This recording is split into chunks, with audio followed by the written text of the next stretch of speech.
Hello အားလုံးပဲမင်္ဂလာပါကျွန်တော်ရဲ့ full run နေပြီးတော့ကြိုးဆိုလိုက်ပါတယ်ဗျာဒီနေ့ကတော့ကျွန်တော်တို့အာရုံရာတုံးလေးသွားစားမှာတော့ကိုရီးယား cuisine ပဲဖြစ်ပါတယ်အဲ့ဒါတော့ Shabia 9 Musafa ဖြစ်ပါတယ် Mr. Kimchi ဆိုတဲ့ဆိုင်ဖြစ်ပါတယ်တော့လက်ညှိုးထိုးကြပါတယ်ဘာရလဲညာရတယ်ဗျာ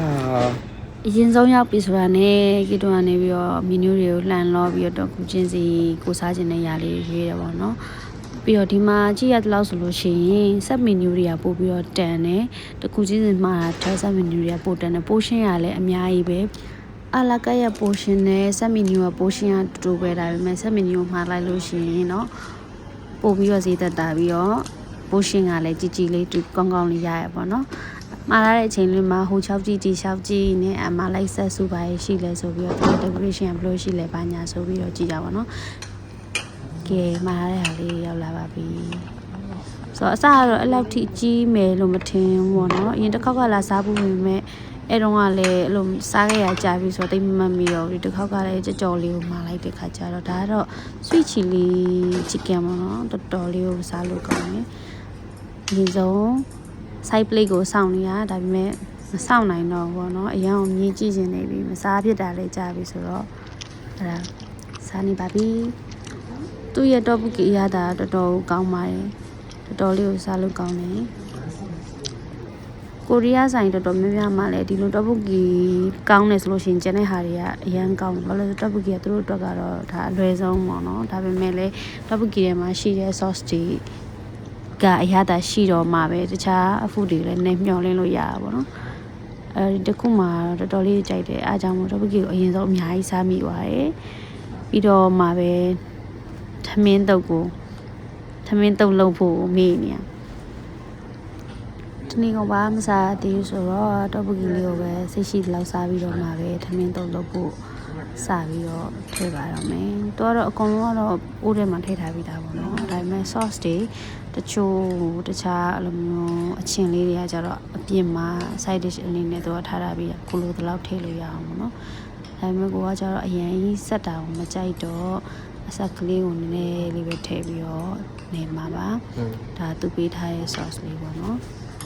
သူအကုန်ထည့်လို့ရတယ်အရင်ကြီးတော့မဆက်ဘူးဒါပေမဲ့အရင်ဆက်လိုက်အရင်ထည့်လိုက်လို့ဆက်သွားတာထက်စားလို့ရှိရင်အဲ့လိုနည်းချင်းစီထည့်ပြီးတော့အဲ့လိုမျိုးတမမြတ်တာငွေတာလေးကိုကြိုက်လို့ပေါ့နော်တခုရှိတာကသူတို့ရှိကဒီထမင်းတုပ်ကကြတော့နည်းနည်းလေးချောင်းနေနော်ဒါလေးကကြတော့သူကထဲမှာပါကော်ပီလေးရအစားလို့ကောင်းတယ်တော့ပုကီကတော့တော်တော်ကောင်းတယ်ဟုတ် sweet chili လေးစားမချင်းရောက်ပါပြီ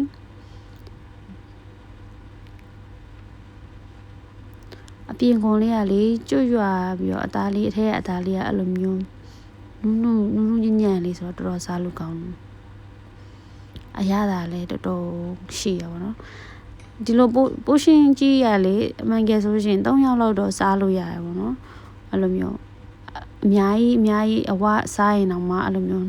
2ယောက်ကျော်3ယောက်လောက်ကောင်းစားလို့ရရဲ့ပိုရှင်ပေါ့နော်ဒီဟာဆိုလို့ရှိရင်150ဝန်းကျင်လောက်ပဲကြာမှာ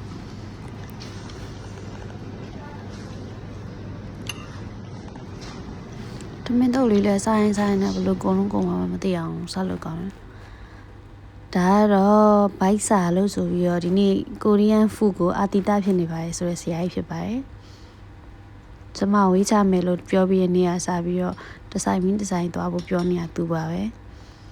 ဝေးမချပြတာလေသူကြောင့်ပါပဲဒီတော့ပုကီကတော်တော်ကောင်းလို့လေသူတော်မှတော်တော်လေးကိုကြိုက်တယ်ပေါ့နော်အဲ့လိုမျိုးနှစ်ယောက်ကဒီတော့ပုကီကိုအရင်ဆုံးစားလို့ကုန်သွားလောက်အောင်တော်တော်ချကောင်းတော့ပုကီကိုတော့ recommend ပေးပါတယ်ကုန်သွားပါပြီရှင်တန်တ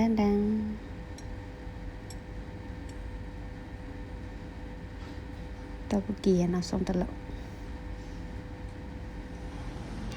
စားပြီးပြီဆိုတော့အရင်အိတ်ချင်နေပါပြီသူကဆိုင်ကအကျဉ်းမဟုတ်ဘူးเนาะ delivery ဦးစားပေးရဆိုင်နေဖြစ်ပါတယ်ဒီနေ့ဆောင်တော့ရန်အောင်လာပြင်มาလည်းရန်အောင်ပူတဲ့အတွက်ကြောင့်မလို့ပူပြီးမှ fruity ရတာချွေလေးတောက်လိုက်ပါတယ်အိမ်ပြန်နေပါပြီရှင်ပူပြီးနဲ့နှုတ်ဆက်လိုက်ပါတယ် bye bye